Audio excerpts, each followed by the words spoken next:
welcome to a Podful of Saints on Tuesday, the 6th of December 2022. Very chilly December, early start to December, it must be said, and going to get chillier by the sound of it. But warming us up tonight, we have Jake Ellacott over there. Deary me. Hello, Dave. Just saying beforehand, you're far too chipper a mood this evening, so looking forward to your positivity. He's following on from a magnificent performance on Saturday, Jake. It's been 3 days of excitement. And a good evening to Lee Wood as well. Evening, Lee.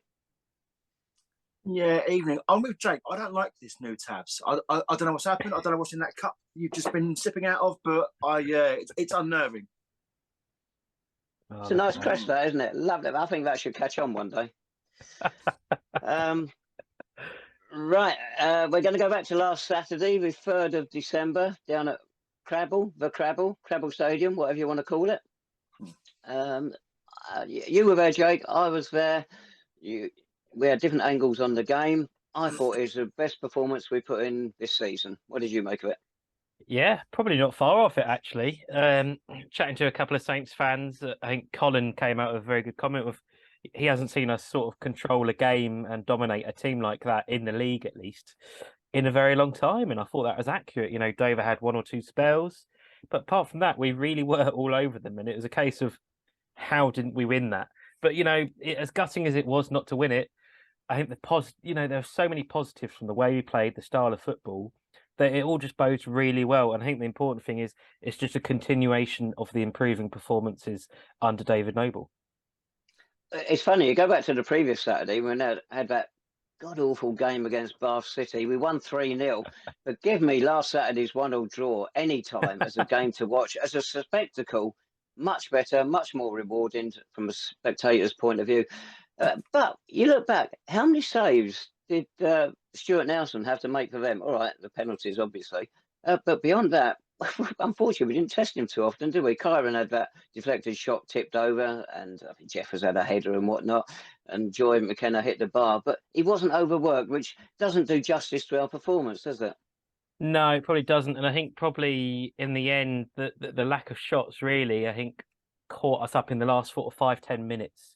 We put in a couple of decent balls into the area, and there just seemed to be a little bit of hesitancy. I think there was also one moment where Chris Paul should have shot, and instead he sort of flicked it backwards towards a man that he couldn't see behind him.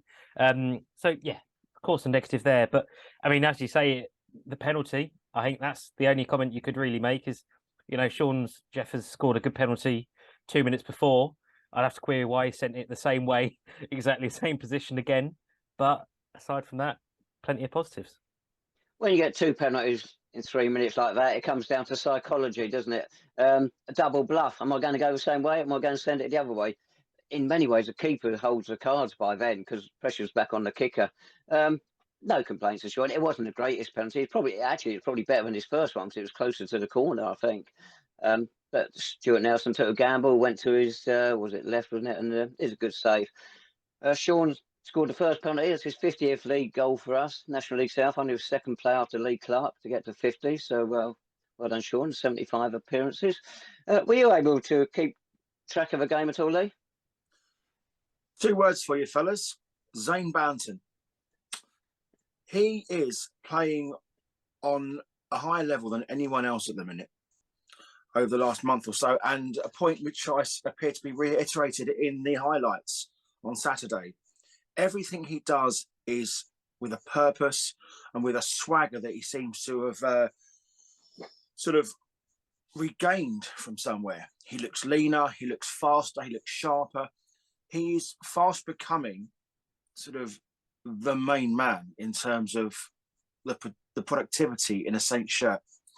Chance after chance, you know, he's creating, and his vision is just impeccable. Though that killer ball that he always seems to find, he had 2 passes in the first half for Shaun, another one in the second half. I think he is slowly becoming an all-round complete player. The only jink in his armour would probably be his scoring ratio. He had a glorious chance in the second half, thrashed it right across the face of goal beyond the far post. But other than that, you've got to be asking. I mean, he's only 26, right? So there's no reason why he can't be looking at another stint in the pro game.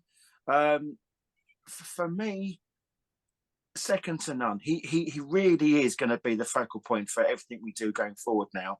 He's got a new lease of life under Nobby, and just going by the highlights, and that is all I can do. But obviously, I've attended 2 or 3 games in the last month or so and seen him firsthand as well. So he really is on another level to anyone else, and long may he continue.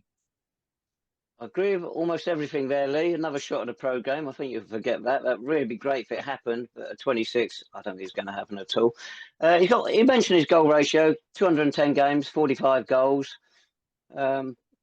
I don't know how many assists he's got in there as well, which is a stupid statistic anyway, but people seem to like it these days. You're right, he's on fire, and they couldn't really touch him Saturday. Listening to the interview, their BBC station with Andy Hessenthaler after the game, suggested Zane could have been sent off. They thought he headbutted the chap who conceded the penalty, and or then he changed it to push his head towards him. I must admit, I didn't see it, and I don't know if you caught it, Jake. Yeah, it was right in front of me, and that is absolute nonsense, frankly. It was actually the defender that went to Zane first with the head, my opinion, and I thought yellow card was totally fair enough, because you don't want to see people getting sent off for those sort of situations. It wasn't a headbutt at all. It was just 2 players going head-to-head, barely anything in it, and that's absolute rubbish. But I think Lee is totally right. Zane's been absolutely amazing recently, and it feels like, I think we said, didn't we, sometimes that under Ian Allinson, Zane would often be, I think Zane loved Ian Allinson, but he'd often be the butt of, getting a lot of the stick from the sidelines, being told where to be position-wise, etc., etc. Feels like Zane is just freed up now, isn't it? He's totally unleashed. He plays all across the front line, the whole of the midfield. He'll pop up anywhere he wants, and it feels like he's just being given that free license by Nobby, and I think it's working absolutely perfectly. And with Mitch in front of him and Shaun as well, it's a very dangerous front three we've got there at the minute. And I think, Zane is probably one of the most informed attacking players in the league, at least performance. He's almost unplayable. On Saturday, it certainly sort of seemed that way. He won one of the penalties. He was getting so much space, but that's not just down to the fact that Dover weren't picking him up, but he's got that intelligence now. He's a bit older, so along with all his skill set, he's got that intelligence, and he really is running the show. And we spoke about this on the pod in the past, haven't we? Where if he gets a good run, he gets that confidence up.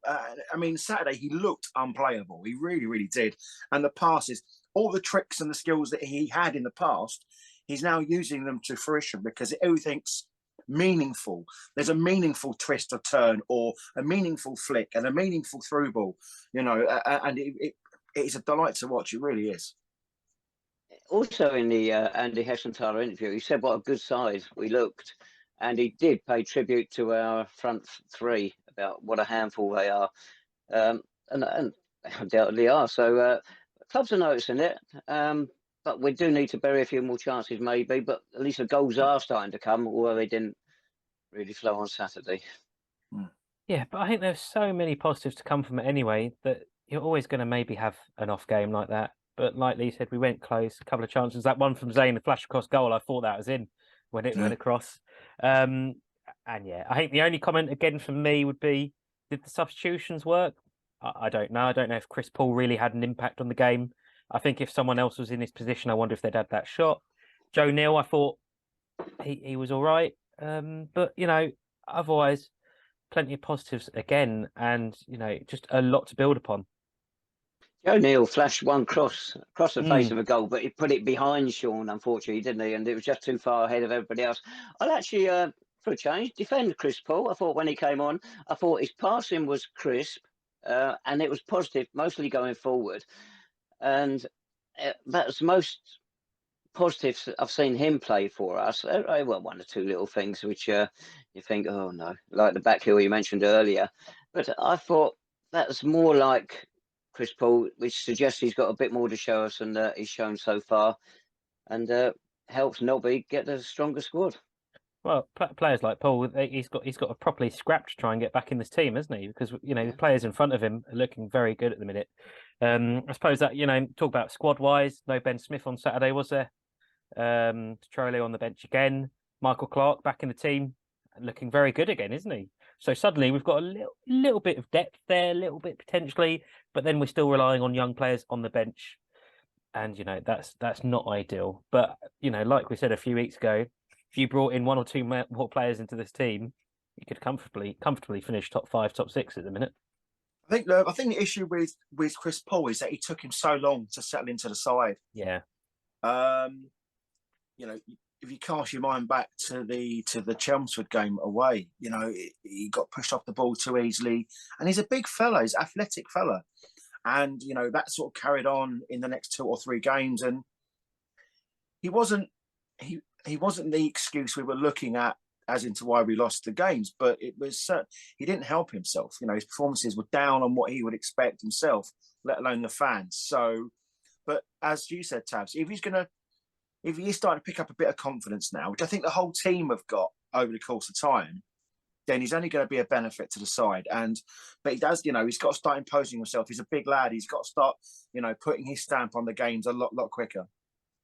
One thing that probably didn't show up in the highlights, which was, I thought, a much better than usual commentary on them today, this week, Lee.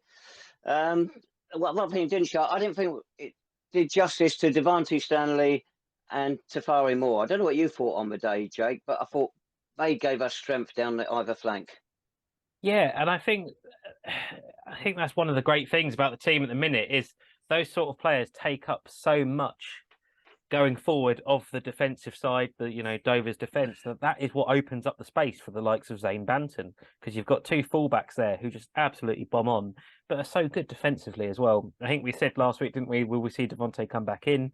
And I thought it worked really well. And those two, I think, throughout this season, even before Nobby's, interim and then permanent appointment, I think Moore and Stanley have been pretty much our best players, haven't they? I'd argue over the whole season. They've both been very consistent, and it's just really good to see, and it's just worked really well, and you can't see either of them dropping out the team anytime soon.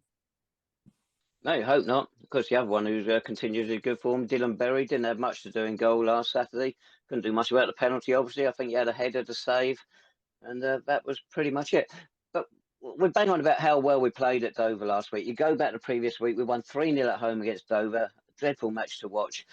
We did too much tip-tapping around at the back. Wouldn't you love to see us now take that positive performance from Saturday to a home game and really give a home crowd something to get behind? Absolutely. And I don't know what it is about Clarence Park at the minute, but then we won 3-0 against Bath. So I didn't really care about the performance that day. But yeah, if we can play like that at home, the crowds are going to be brilliantly entertained. I think, this upcoming match Saturday against Chelmsford is a tough one. But if you play like that, I think we can match almost any team in the league. It's always good to know we've got that in our locker, though. And I know what you're saying, Tabs. I know what you're saying about, with performances, consistent performances, the results will, take care of themselves. But I genuinely don't think most of those in attendance at the Clarence Park games give a monkeys about the performance. They would much rather go home knowing we've got three points in the bag, 3 goals. The performance is almost a tertiary concern to them. I know what you're saying. And there will be people who agree with you. I think you've got to look at the bigger picture. Don't forget that the Dover are going to be a completely different entity to what we'll face on Saturday, and Chelmsford are going to be a different entity to what we face against Bath. So I think what is excellent is our capability to sort of diversify our performance accordingly. Yes, okay. I mean, if we would have won against Dover, it would have been the perfect all-around performance. But I think what Nobby needs at the minute, as well as performances, are results, because there was so much pressure put on him to get him over the line for the full-time manager's job. Mm-hmm. It's all well and good putting in performances, but if you're not getting results alongside them, it's sort of counterproductive. People say it is a results business, which is ridiculous, because any business is. If you weren't doing good results in your business, Lee, you wouldn't have a business, would you? So every business is results business. But if people only going to go home happy because we've won. Well, I shouldn't bother going. Might as well save their money. Just wait to see the result on however they can get it on social media and whatnot, and say, "Oh, we won! What a great weekend!" But if you're a football fan, you want to see a decent game of football. You obviously you want St Albans to win, of course you do. But you'd love to see a good game of football as well. Then you can feel, yeah, this is worth my money, worth my time. I'll turn out in whatever the weather's going to chuck at us throughout the winter, and I'm going to get 90 minutes entertainment. If both sides are looking at it. From a football fan, I want to see a good game of football. A win is a bonus, but you do want that win ideally. But it's just different ways of looking at it, isn't it? I think also, to reiterate your point, you have to remember the dirge that was served up on our eyes for the previous year. So even the lesser performances under Nobby, they're still way higher in terms of performance rate than what we've seen over the last season or so. So, yeah, I mean, listen, we are spoiled, we are demanding, we are forever searching for, the perfect scenario. Great performance, great win, go home happy. Very, very rarely, especially a Saints fan, does it all, do they all sort of like fall under one game? But I absolutely agree with what you're saying, mate. The performances, from that stems confidence, and the results ultimately take care of themselves. But it doesn't always work like that, does it? So we mentioned Chelmsford. That's who we've got at Clarence Park this Saturday, the 10th of December. Played them on the opening day of the season at Melbourne Park. They should have won. They were the better side, but they weren't that impressive, funny enough. And their supporters said, we're going to have a good season. We didn't think so. Well, they proved us wrong. 4th in the table, 5 points off the top, 7 points above us, and they played 2 games fewer than us. This is going to be a big game Saturday. Yeah, it's a huge game. And I think if you can get a result against Chelmsford, I think it's a real statement about where we could be going this season. I think it's a huge game. I think it's probably one of Nobby's toughest so far this season. Robbie Simpson's done a great job at Chelmsford City, with all the noise in the background at the start of the season, with issues with the ownership and the fans all falling out. He seems to have done a great job unifying the club with the fans again, getting back in and doing really, really well. We know it's going to be difficult. They're in great form. It's going to be difficult. I think the only thing I'd say would, they lost Charlie Ruff a couple of weeks ago. He's moved to Havant for reportedly quite a decent wage. So that's, one midfielder there that they might struggle to replace. But yeah, it's going to be really challenging. And I think, like Lee hinted, I think it's going to be a very difficult, very different game to the Dover and the Bath games. Charlie's obviously done a great job at Havant. Jake, looking at their result last Saturday, was it a 5-1 home defeat? Well, not an instant impact. No, yeah, but you say that though, and Jake spoke there about how he's galvanised the club. That happens when you win games of football. They're on a nice little run, to be honest with you, and they've got some. As Jake said, there's, okay, they're not the Chelmsford that were challenging for promotion years ago, but they've still got some excellent players. And I'm looking at this, and this is going to be an exceptionally tough game for us, and we're going to need all of our players to be on the top of their game if we're going to get something out of it seriously, because they're a good side, still got some good players, and 4th, that's not to be sniffed at. If you look at the teams in and around them, they've got a bit of form as well. So 4 clean sheets in the last 6 league games, to back up what you said there, Lee. Last Saturday, a win over Dartford. Before that, a win away to Worthing. 2 more of the top sides. It can't really get much tougher at the moment unless we play Ebbsfleet again. And they got Carl De Costa in their ranks, I believe, Jake. Yes, indeed. So he's bound to score, isn't he? I mean, just looking at the last 6 games form guide, we're pretty much level, aren't we, with them? 13 points each. It bodes to be a hell of a game, I think, and hopefully, as you say, the Saints fans might actually be entertained. Although, to be honest, again on Saturday, all I care about is getting 3 points. I don't care about the performance. All you care about, mate, is getting drunk. So let's not muck around with that. Sad state of affairs there, Jake. Nobby, 21 points, 12 games. Keep that ratio going all season. We'll probably just miss out on the playoffs as it happens, but we're going to be up and pushing all season if we can keep that going. And then Saturday's the sort of it is, but Saturday's the sort of game where I think one of you said about you got to make a statement. Yeah, but we've got the players, but what I would say is that it's a good return from how he took over at the club. There's a lot of uncertainty, but he held his head high. He held his position with great dignity and grace, as you would expect from a player of that calibre. And I think what you're now seeing is the rewards of that trust from the players and the trust that he's putting in them to sort of go out but just express themselves. You can see, can't you, that they're playing with smiles on their faces.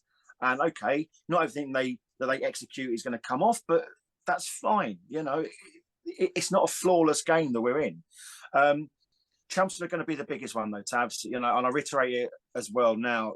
There's going to be Ebbsfleet are a different gravy. They're head and shoulders above. But if we are God's honest serious about challenging for those playoff places, we're going to have to look at home games against Chelmsford and really sort of try and get something from that game.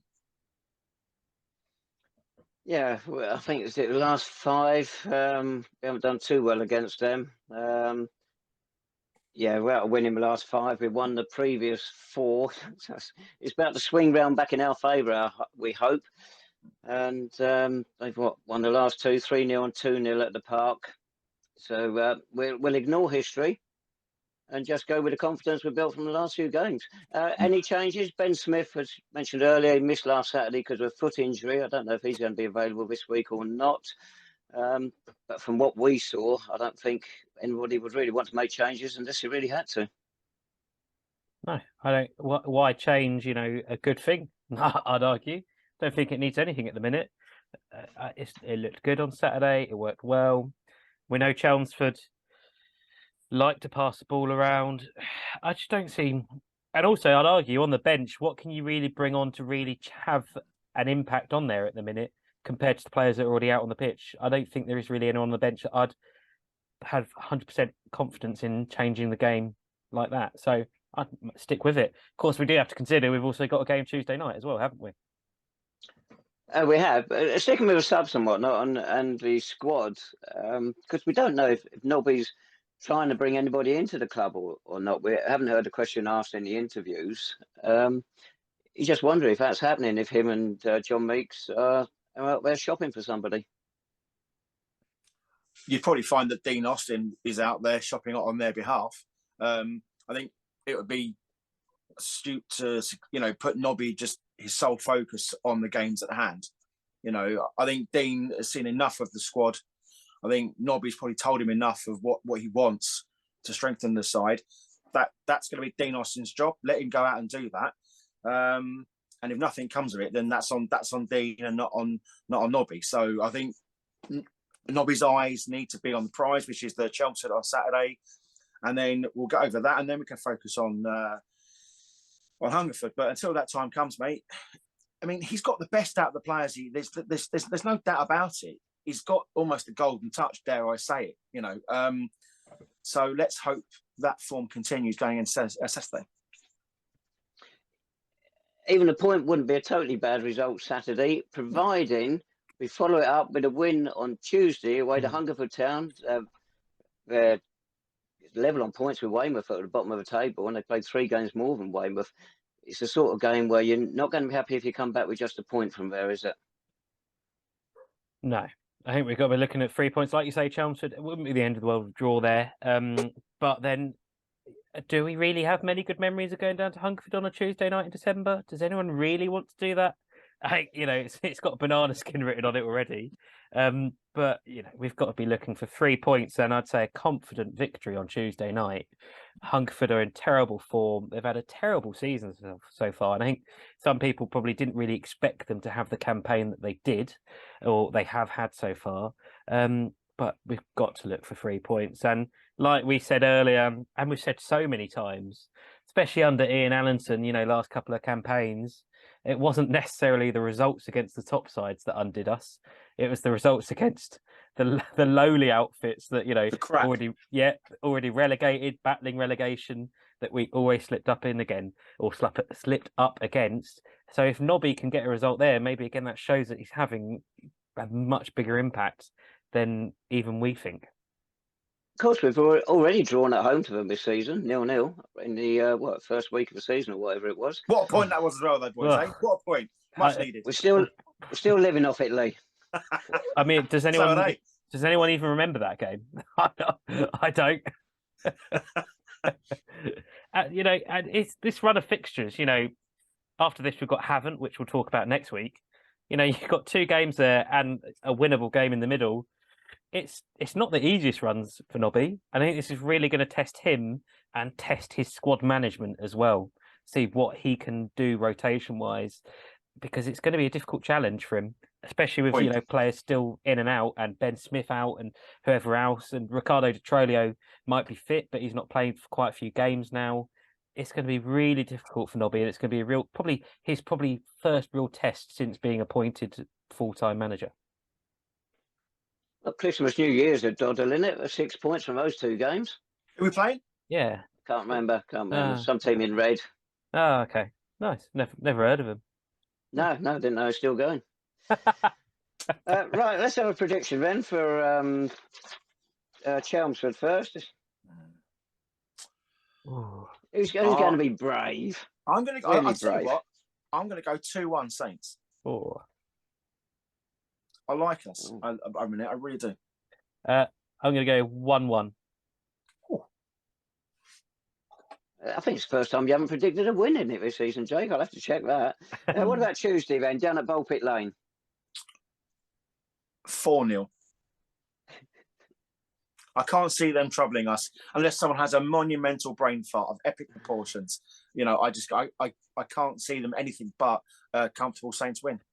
I think I was actually going to go 4-1, and that's with the caveat of maybe postponed, given the state of the pitch and the cold weather coming in. Or just the state of Hungerford. Full stop, mate. You know, just... I remember going down there for a League Cup match once. Martin Gurney scored. Who got the other one? Was it Mousey, Paul Mouse? We were 2-0 up in about 25 minutes and it got abandoned because of fog. So we don't want that happening again next week. Well, I mean, I'm glad you're going, Dave, because I think you'll be the only one down there, wouldn't you? You're not going? Oh, for goodness sake. Oh, dear. You mustn't judge people's passion on the fact if they're going to go to Hungerford on the Tuesday night, Dave. Yeah, but what's he doing instead, Lee? What's he doing that's much more important? You know what, mate? I'd rather not know. And I'm okay with that. You're probably right. Right, what other news we got? Our former assistant manager's got a new job, hasn't he, Jake? You were telling me? Yeah, Chris Winton's gone to Kings Langley, I think, at least as an interim manager. I think that's no surprise. I thought he did a good job with us, and I think he's definitely got the chance to be a pretty good manager at that level, maybe beyond. So best of luck, Chris. He's been there before, hasn't he? I think he was assistant, wasn't he, with Steve Conroy, I think? Mm-hmm. So, you know, best of luck, Chris. We didn't really mention you when Ian left, so... Yeah, we were a bit busy. Yeah.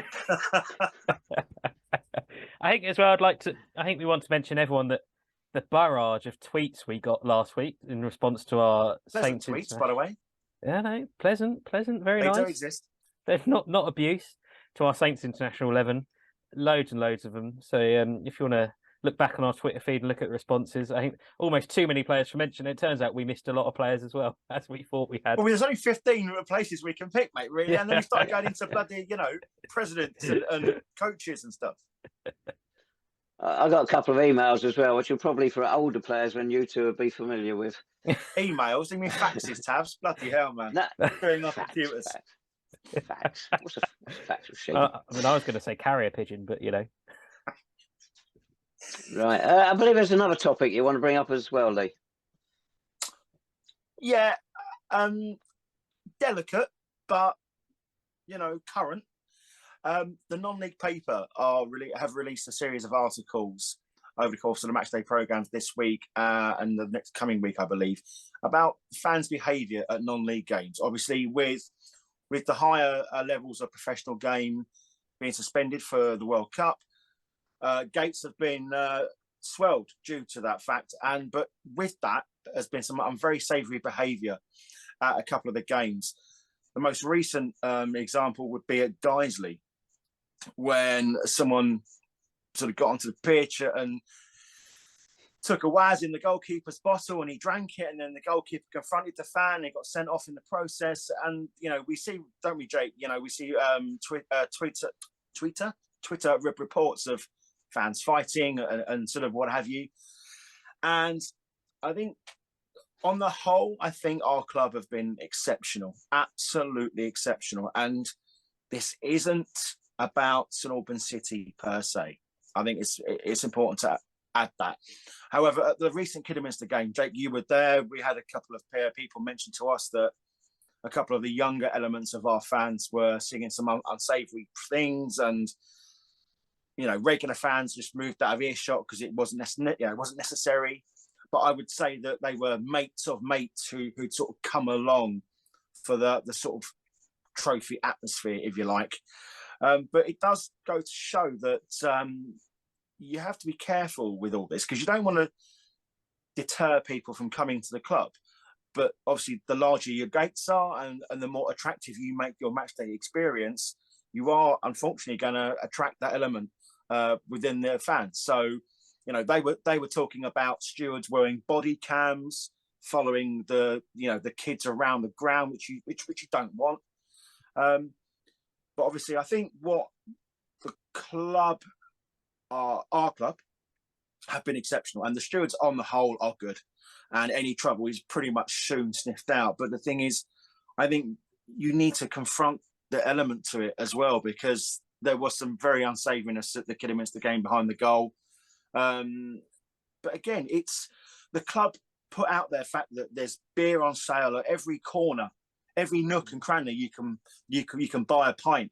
They're putting out tweets about going on eight venue pub crawls before the match. So a bit of intelligence wouldn't have gone amiss, certainly in that.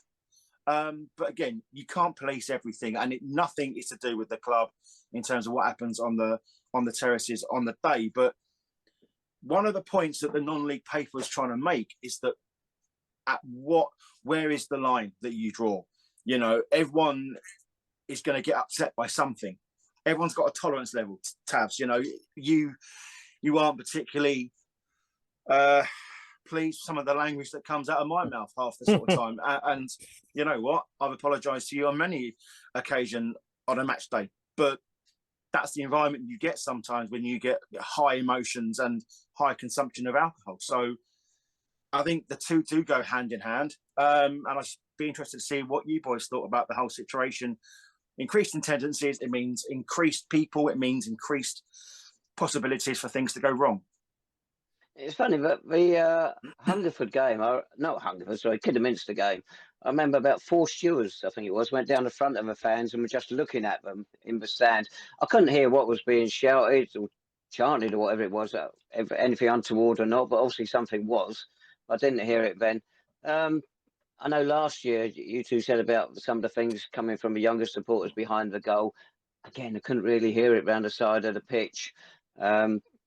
Fortunately, it doesn't seem to be any violence with our lot. It's just a case of, go on, get your heads right, boys, and watch what you're saying.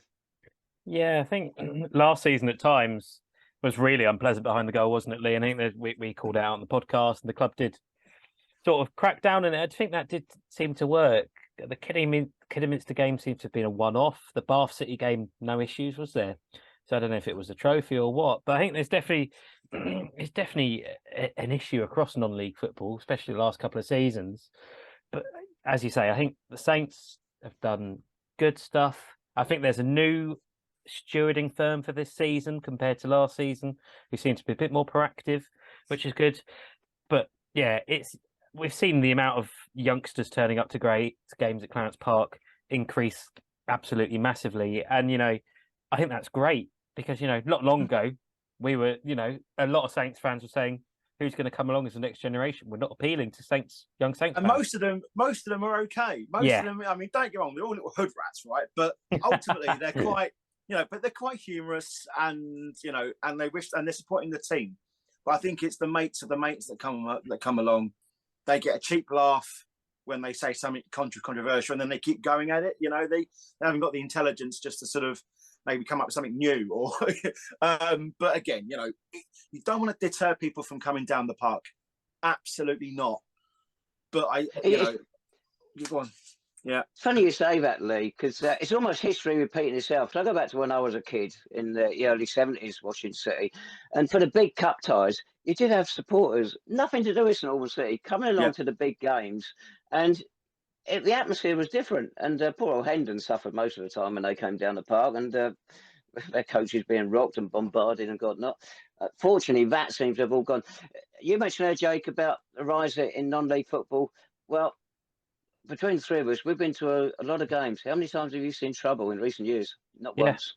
That's It's got to be kept. It's got to be kept in context. Yeah, I think that's totally spot on. I think that's right. And as I say, the violence in interesting, well, not violence, but issues. I think interestingly, other clubs in our division have had issues. I mean, I think Dover had to implement a system for especially their away games because they had quite a big issue at their first game of the season at Worthing, and also Dartford have had to restrict sales to under 18s.